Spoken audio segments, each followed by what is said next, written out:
भारतीय हाईकोर्ट के इतिहास में पहली महिला चीफ जस्टिस लंदन में बार की परीक्षा में फर्स्ट आई थी। आपको पता होगा कि वो विक्रम सेठ की मम्मी भी हैं, जो फेमस हैं सूटेबल बॉय के लिए। इस पुस्तक को पढ़ने का विचार इसलिए भी आया कि जजों ने बहुत कम किताबें लिखी हैं। आपको ब्यूरोक्रेट्स की, नेताओं की या बिजनेसमैन की जीवनियां मिल जाएंगी, और जजों ने बहुत कम लिखा है। तो मुझे जानने में दिलचस्पी थी कि जज की जिंदगी में क्या क्या घटित होता है, क्योंकि ये लोग अकेले रहते हैं, पब्लिक से मिल नहीं सकते, तो वो किस तरह की उनकी लाइफ होती है। लीला सेठ का जन्म 20 अक्टूबर 1930 को लखनऊ में हुआ था, और इनके पापा इंपीरियल रेलवे, जो अंग्रेजों की रेलवे थी, उसमें अच्छी पोजीशन पर थे। तो बचपन में इनको खूब घूमने फिरने का, ढाका से लेके दिल्ली, लाहौर, ट्रेनों में घूमने का, ये उस टाइम तो ढाका लाहौर भी भारत में ही होते थे, तो घूमने फिरने का खूब मौका मिला। लेकिन इनके फादर साहब की जल्दी डेथ हो गई, तो ये थोड़ा लाइफ में चेंज आया। शादी इनकी प्रेमो से हुई थी 1951 में। प्रेमो, प्रेम को ही कहते हैं, बंगाली में ओ लग जाता है, तो प्रेमो ही नाम लेंगे हम।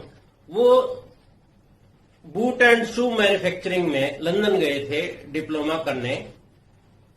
अब घर वालों ने कहा कि भाई तुझे जूते में ही अगर डिप्लोमा करा तो यही कर ले, इंडिया में रह के लंदन जाने की क्या जरूरत है।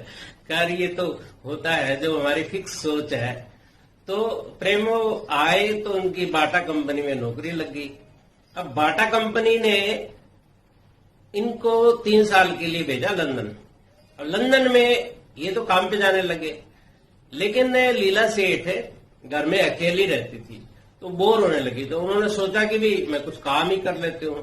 तो पहले तो ये आइडिया आया कि नर्सरी टीचर का कोर्स कर लेते हैं, लेकिन बाद में इनका लॉ में इंटरेस्ट हो गया कि भाई अभी टाइम है, तो उसमें एडमिशन ले लिया। 3 साल में इन्होंने लॉ की पढ़ाई पूरी कर ली। लेकिन खास बात ये थी कि 2 बच्चे थे उस टाइम। शांतम छोटा बच्चा भी हो गया था, और विक्रम बड़ा था। शांतम इनके शांति चाचा के नाम पे था। जब वो पैदा हुआ था, तो वो चाचा से प्यार करते थे, तो उसका नाम शांति रखना चाहते थे। फिर इसकी सास ने कहा कि भाई हमारे यहाँ बड़े लोगों के पीछे नाम नहीं रखे जाते, क्योंकि कल को तू इसको डांटेगी, फटकारेगी, धमकाएगी, तो बार बार चाचा का नाम आएगा, तो कोई और रख ले। तो फिर इन्होंने थोड़ा बदलाव करके शांतम रख लिया। और शांतम अभी पैदा ही हुआ था, छोटा था बिल्कुल। विक्रम थोड़ा बड़ा था।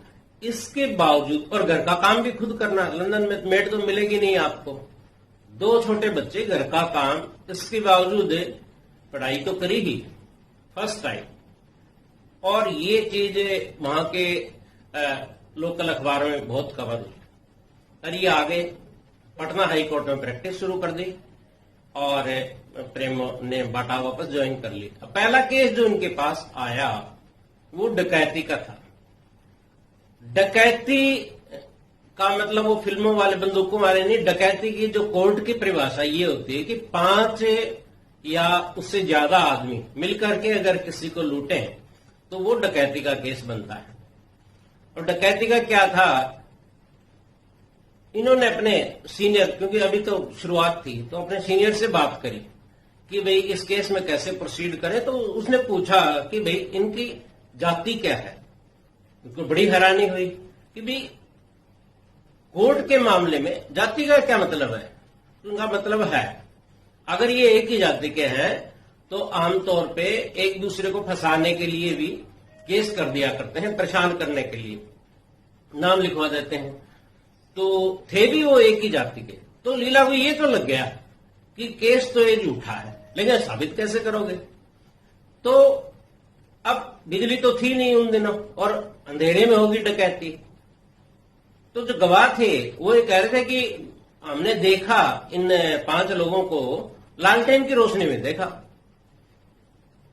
अब लीला सेठ ने यह साबित कर दिया कि उस टाइम पर लालटेन में तेल नहीं था, सूखी थी, तो फिर देखने का सवाल ही नहीं पैदा होता, यानी कि झूठा बनाया, यानी कि वो मुकदमा लीला सेठ जीत गई। अब हुआ क्या कि ये चोर उच्चकों के बीच में बहुत फेमस हो गई कि भाई लीला जितवा देगी, क्योंकि 5 आदमी बरी हो गए। तो ये इनकी शुरुआत थी। अब क्या हुआ, एक दूसरा केस इनका जो आया वो एक रेलवे का इंजन ड्राइवर था। वो केस इसलिए आया था कि ये सरकारी वकील भी थी, तो रेलवे की तरफ से इनको पेश होना था एक ही पेशी के लिए, उसका पेमेंट मिलना था। लेकिन उसने सुन रखा था जो आदमी ने लीला सेठ के बारे में, तो वो इनसे मिला, कहा कि मैडम मुझे 2 साल की सजा हो गई है, आप मुझे बचा दो। तो क्या बात है? उसने कहा मुझे फंसाया गया है इसमें। एक बिहार में उस टाइम एक रेलवे एक्सीडेंट हुआ था, और वो हुआ कैसे था, त्योहार का मौसम था। त्योहार में जो बिहार की ओर जाने वाली रेलें हैं वो भरी होती हैं एकदम से, और काफी लोग उन दिनों बिना टिकट के यात्रा करते थे। तो एक बार छापा मारा अफसरों ने, कभी कभार कर लेते हैं तो नौकरी पूरी करने के लिए, तो बहुत सारे यात्री मिले बिना टिकट के, उनको नीचे उतार दिया गया।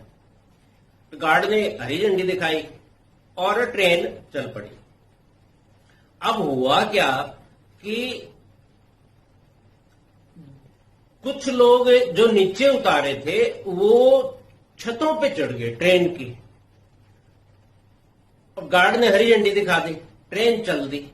अब आगे थोड़ी दूर जाकर के नीचा रेलवे पुल था, तो जो छत पे बैठे हुए थे उन लोगों के सिर टकरा गए।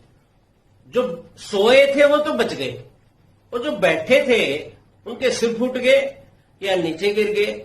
बहुत मौतें हुई, घायल भी बहुत हुए, तो बड़ा एक्सीडेंट था। अब लीला सेठ ने कहानी सुनी उसकी, और उस केस को लड़ा। ये गई, उसके बाद मौके पे गई, क्योंकि जो लोग परिजन थे जो बच गए थे वो ये कह रहे थे हमने खूब चिल्लाए हम ऊपर से, लेकिन ड्राइवर ने सुना नहीं। तो लीला सेठ ने दलील दी कि भाई अगर ट्रेन के ऊपर कोई चढ़ा हुआ है तो इसमें ड्राइवर की क्या गलती है? ये तो गार्ड को देखना चाहिए ना, हरी झंडी उसका काम ही है, नौकरी ही है कि भी कोई ट्रेन पे बैठा है तब तक झंडी ना दिखाए। अब ड्राइवर तो चलाएगा ही। एक तो ये बात है। दूसरी इनकी दलील ये थी कि अगर ट्रेन की डिब्बे पर से कोई चिल्लाए तो ड्राइवर को सुनता भी है क्या? तो इसके लिए वो मौके पे गई, और इनके फादर भी रेलवे में थे ना, तो एक्सेस तो थी।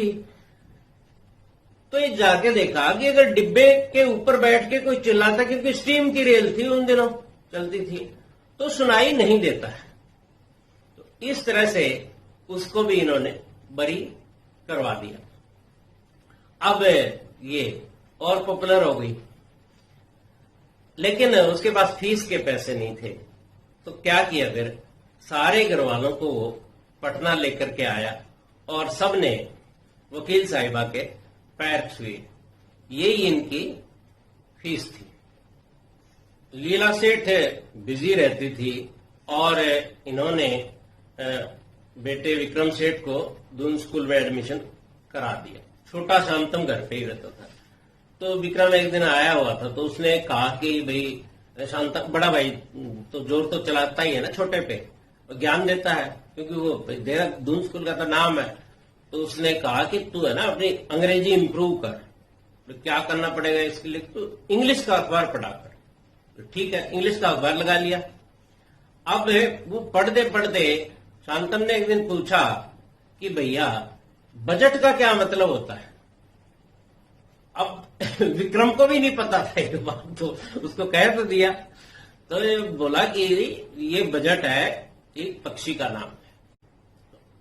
अब लीला पटना में प्रैक्टिस करती थी और घर इनका कलकत्ता में था, तो आना जाना रहता था। तो जब केस बढ़ गए तो ये जाने में दिक्कत आती थी, टाइम नहीं मिलता था इतना। ये सोचा कि वहां लोकली एक छोटा सा ऑफिस सेटअप कर ले, और वैसे भी जो वकील होते हैं उनको असिस्टेंट भी चाहिए होता है, एक आदमी डिक्टेशन वगैरह कराने के लिए। तो वहीं पे पास में ही एक 2 कमरे का सेट ले लिया और वहां पे रहने लग गए। एक लड़का रख लिया, वो लड़का बहुत मेहनती था। अब एक दिक्कत आएगी, अब जो लेडीज के सामने आमतौर पे आया करती है, चाहे वो वकील है या कहीं भी काम करती हैं, लेकिन हमारे समाज में उनके साथ ये समस्या जरूर आती है। तो वो लड़का मेहनती था, कोई भी काम दे तो खत्म करके ही जाता था। तो इन्होंने उसकी तारीफ करना शुरू कर दी। अब क्या हुआ कि एक दिन ये बगल में जो इसके साथी वकील थे, उनके असिस्टेंट से भी कभी कभी ज्यादा काम होता तो करवा लिया करती। तो उसके पास बैठी थी एक दिन, तो उसने बताया कि भाई ये जो लीला आपका जो असिस्टेंट है, ये तो सारे कोर्ट में कहता फिर रहा है कि वो आपसे प्यार करता है। एकदम सन्न रहेगी तो सुन के। और वो ये भी कहता है कि आप भी उससे प्यार करते हो, आकर्षित हो। तो आके सोच में पड़ गई। 2-3 दिन खराब हो गए इसी चक्कर में। फिर सोचा कि ऐसे तो कोई फायदा नहीं है, तो सोचा इसे डायरेक्ट बात करनी चाहिए। पूछा उससे कि भाई आपको ऐसा क्यों लगा, तो और आपको क्या हक है ऐसी बात कहने का। तो उसने कहा कि इसमें गलत क्या है। मैंने बोला, यानी उसको फील नहीं हुआ था। खैर है, ये बोले कि आगे से अगर कभी बात करी तो मैं तुझे निकाल दूंगी। तो उसने सॉरी बोला, हाथ जोड़ लिए, लेकिन वो थोड़े दिन के बाद फिर करने लग गया। अब की बार लीला ने अपने हस्बैंड से बात करी प्रेमो से कि भी क्या किया जाए इसका। तो वो बोली कि करते हैं कुछ। एक साइकेट्रिस्ट के पास उसको बहाना लगा के भेजा और ये पता चला कि उसे सिजोफ्रेनिया की बीमारी थी। उसका इलाज कराया और वास्तव में उसने वो कहना बंद कर दिया। 4-6 महीने तो वो ठीक रहा, इसके बाद उसने दोबारा वही काम शुरू कर दिया। तो अब की बार बर्दाश्त से बाहर थी, काम का भी प्रेशर होता है। तो फिर गांव से उसके भाई को बुलाया और ये कहा कि भाई, क्योंकि वो ये भी गले पड़ रहा था कि मेरे कमाई का कोई जरिया नहीं है परिवार का, तो इसलिए इन्होंने ये प्रिकॉशन बरता। तो बुला के कहा कि भाई इसको ले जा, हम नहीं रख पाएंगे। अब ये प्रैक्टिस करते करते लीला को 10 साल हो गए थे पटना में। इसके बाद ये शिफ्ट कर गई दिल्ली हाई कोर्ट में। अब वीडियो लंबा हो जाएगा, इसलिए इसकी चर्चा हम दूसरे हिस्से में करेंगे।